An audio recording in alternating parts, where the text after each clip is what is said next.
आपका एक वीडियो जो वायरल हुआ था बीच में कुछ दिनों पहले, इसमें आप ये कह रहे थे कि सरकार थोड़ी सी अपनी दिशा से भटक गई है, कुछ नियुक्तियां गलत हो रही है, सही तरीके से काम नहीं हो रहे। एक जो एक नेता थे उनको भी प्रदर्शन करना पड़ा था।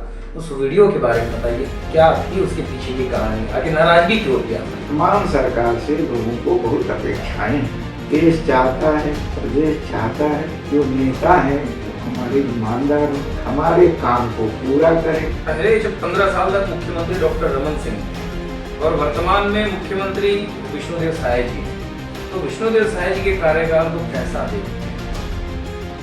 प्रदेश में ढेर सारे मठ मंदिर हैं और उनमें अकूत संपदा है और उनका सही उपयोग किया जाए तो एक अस्पताल, कॉलेज, स्कूल ऐसी संस्थाएं खुल सकती है जिसका आम लोगों को लाभ मिलेगा। जोशियों ने कहा था भगवान राम का ननिहाल है, अगर यहाँ कोई बड़ा मंदिर बनता है तो अयोध्या का दरवाजा खुल जाएगा। भारत के प्रधानमंत्री नरेंद्र मोदी यहाँ आए थे तो उन्होंने डॉक्टर रमन की तारीफ की थी।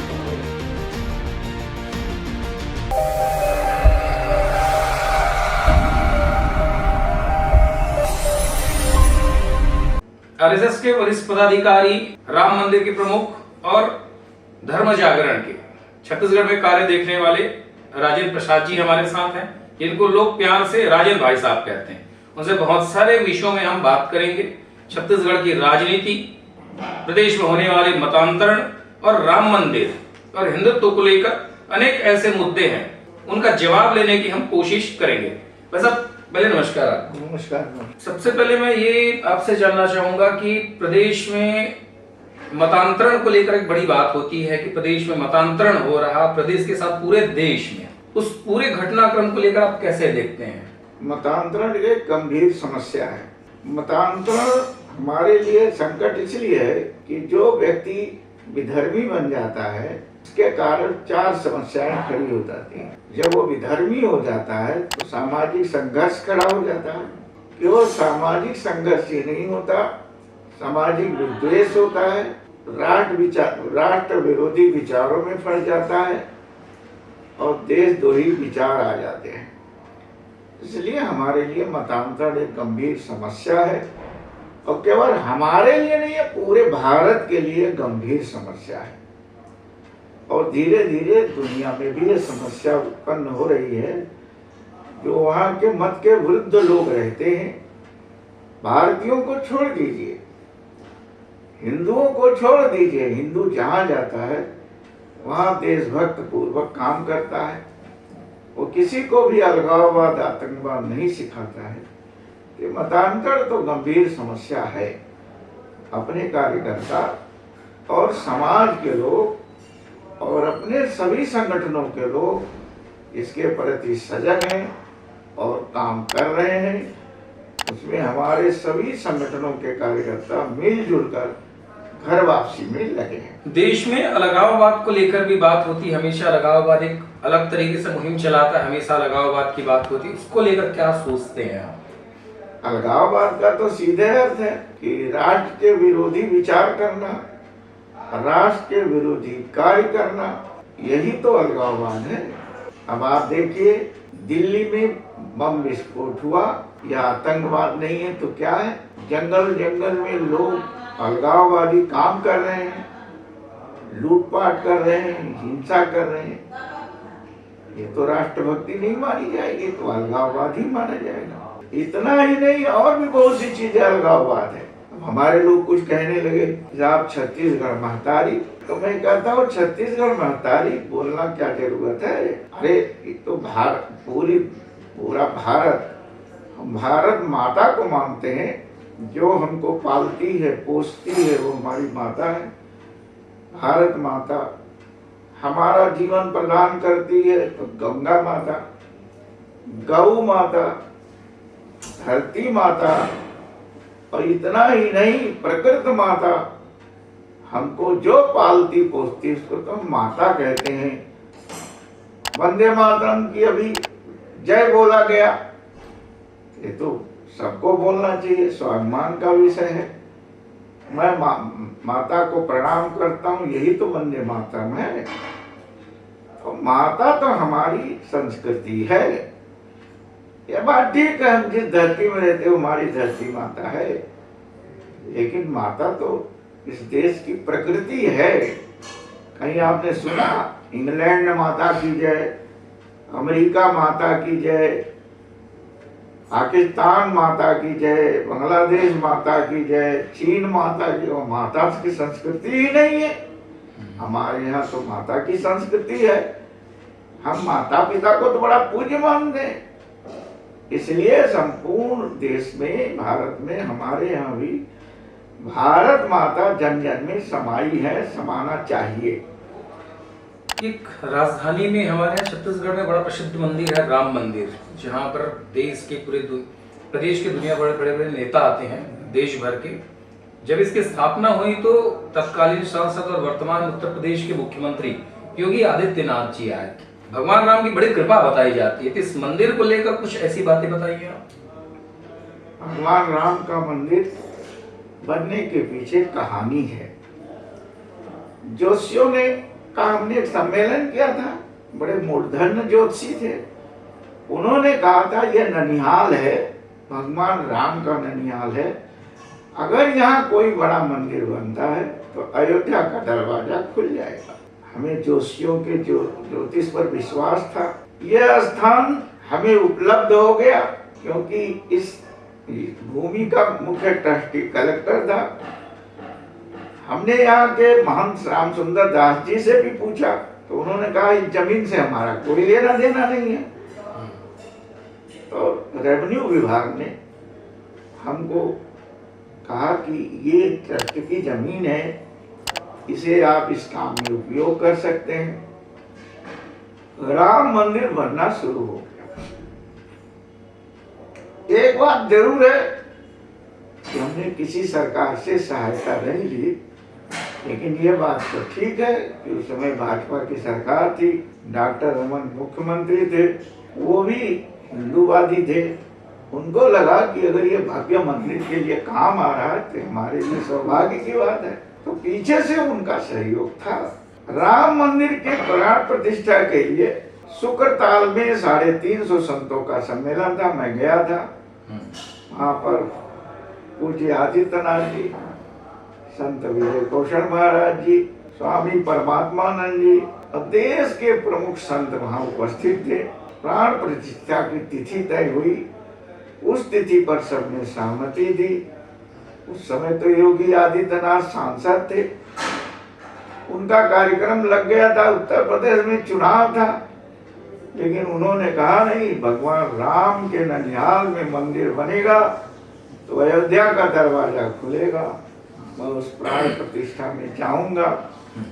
जब यहाँ आए तो चमत्कार तो था ही, 40,000 लोग थे। लेकिन जब राम मंदिर में भगवान राम, माता सीता, इनके आंख पर बंधी पट्टी को खोला गया, शीशा रखा गया, उनके सामने वो शीशा त्राग से टूटा। सब संत जहाँ पर पूजा करने वालों ने कहा मूर्ति प्राणवान हो गई है, ये रोज देखती है, सब देखती है। किसी का कष्ट होगा, भगवान राम मंदिर उसको हर लेता है। पीछे एक बाल हनुमान जी थे, उनसे हम कहते थे राम मंदिर बनवाइए, उनकी ही कृपा से बना। और बगल में शंकर भगवान का मंदिर है, वो भी जिस दिन रामेश्वर में भगवान राम ने शंकर भगवान की स्थापना की थी, ठीक उसी दिन शंकर भगवान यहाँ स्थापित हुए। चमत्कार की बात यह है, यदि राम मंदिर का कोई विरोध करेगा, इसकी भूमि का कोई विरोध करेगा, तो वो बचेगा नहीं, भगवान उसको छोड़ेंगे नहीं।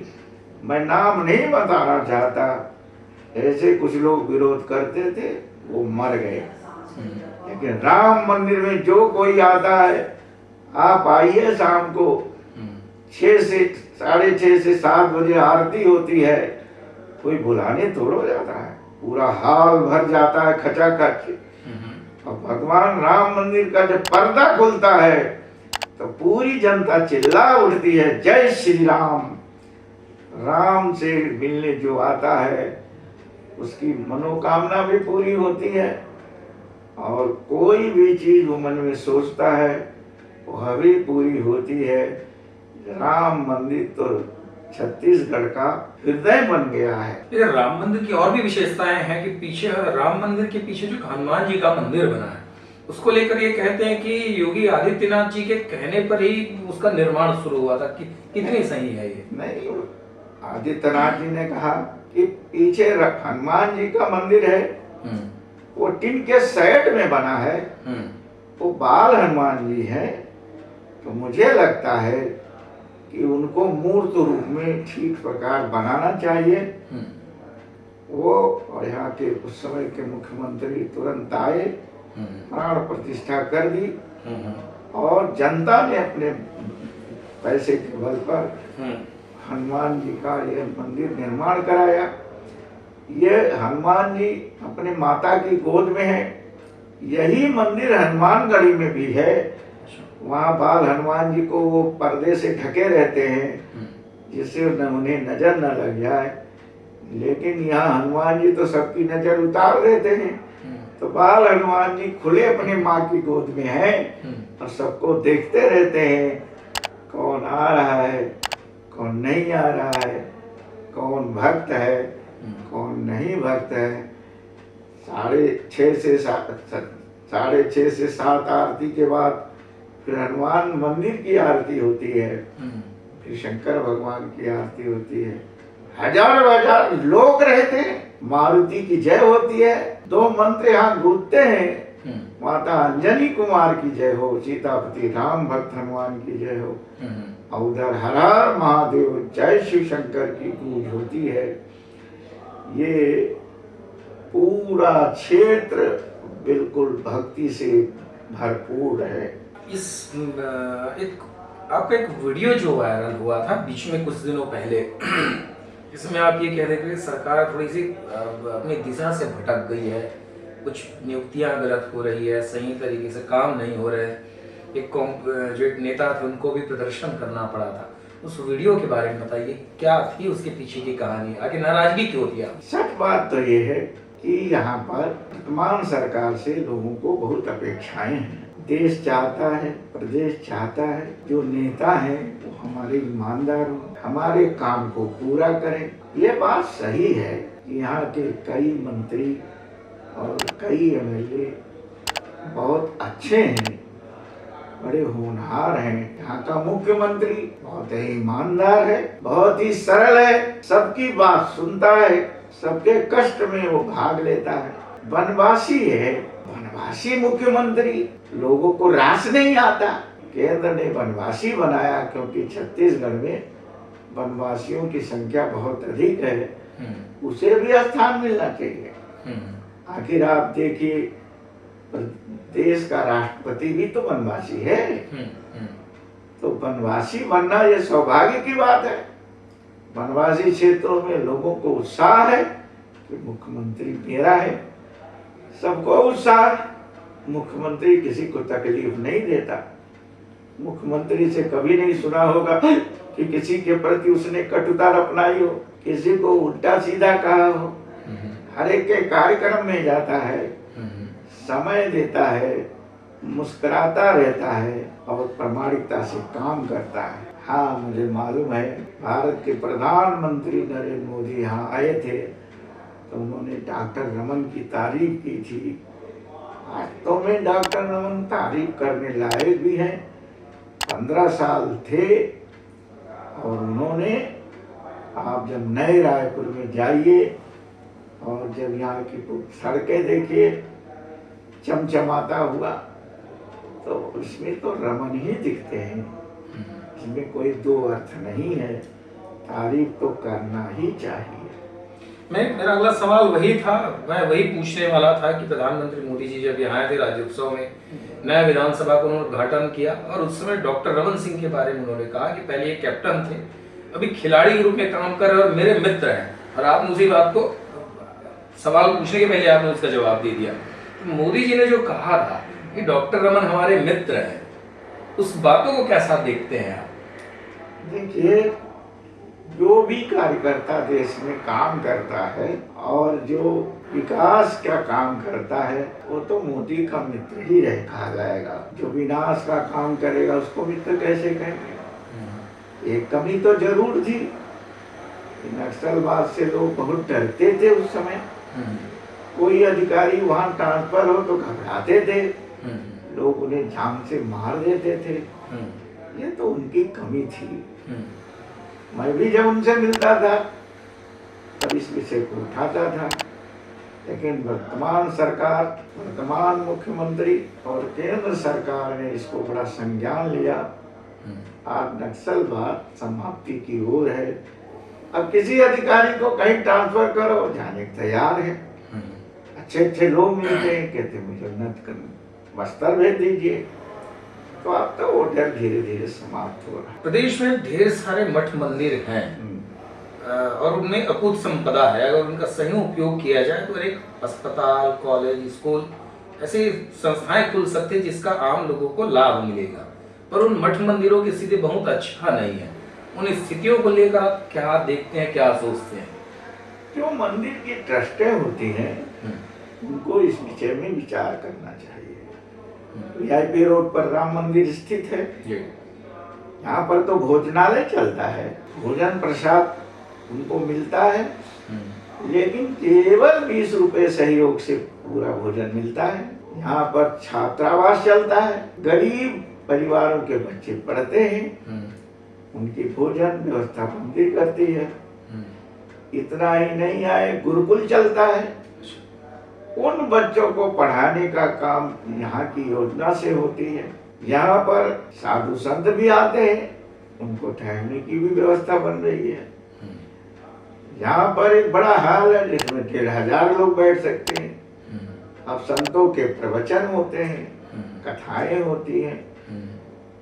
अब ये क्षेत्र विकसित हो गया और ट्रस्ट के लोग सोचते हैं कि ये सब हमारा समाज के काम में आना चाहिए। इन सब के प्रेरणा स्रोत राष्ट्रीय स्वयंसेवक संघ है, लेकिन संघ ने तो किसी के सामने बेमनस्य नहीं रखा।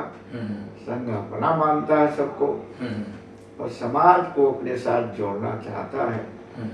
ऐसा ये दिव्य भव्य राम मंदिर है। कुछ राजनीति से जुड़े सवाल एक दो आपसे मैं पूछूंगा। अब सरकार को दिसंबर में 2 साल हो जाएंगे, तो पहले जब 15 साल तक मुख्यमंत्री डॉक्टर रमन सिंह थे और वर्तमान में मुख्यमंत्री विष्णुदेव साय जी हैं, तो विष्णुदेव साय जी के कार्यकाल को कैसा देखते हैं आप? विष्णुदेव साय जी सरकार अच्छी चला रहे हैं। जो मंत्री सहयोग करता है उसका सहयोग लेते हैं, जो मंत्री या सहयोग नहीं करता उसका भी सहयोग लेते हैं। सरकार तो अच्छी चला रहे हैं, सबकी सहमति से चलाते हैं, ये उनकी विशेषता है। एक तरफा तो करते नहीं है, तो उनकी विशेषता है। डॉक्टर रमन की भी यही विशेषता थी और मुझे लगता है मैंने किसी को उनसे ये नाराजगी नहीं सुनी कि वो हमारी सुनते नहीं है। नाराजगी इतनी है, मेरा कोई काम नहीं होता है। वो कहते हैं जिसका काम नहीं होता है वो मेरे पास आए, उसका काम होगा। दो में दो टूक शब्दों में उन्होंने कहा कि सरकार को सही तरीके से काम करना चाहिए, अधिकारियों पे अंकुश लगाना चाहिए ताकि सरकार की छवि खराब ना हो। उन्होंने राम मंदिर की विशेषताओं के बारे में बताया कि राम मंदिर में गुरुकुल संचालित हो रहे हैं, छात्रावास संचालित हो रहे हैं। यहाँ पर जब इस मंदिर की स्थापना में तत्कालीन सांसद और वर्तमान में उत्तर प्रदेश सरकार में मुख्यमंत्री योगी आदित्यनाथ आए थे, अनेक विषयों पे उन्होंने बात रखी। अगली बार किसी अन्य हस्ती के साथ आपके सामने फिर आएंगे, तब तक के लिए नमस्कार।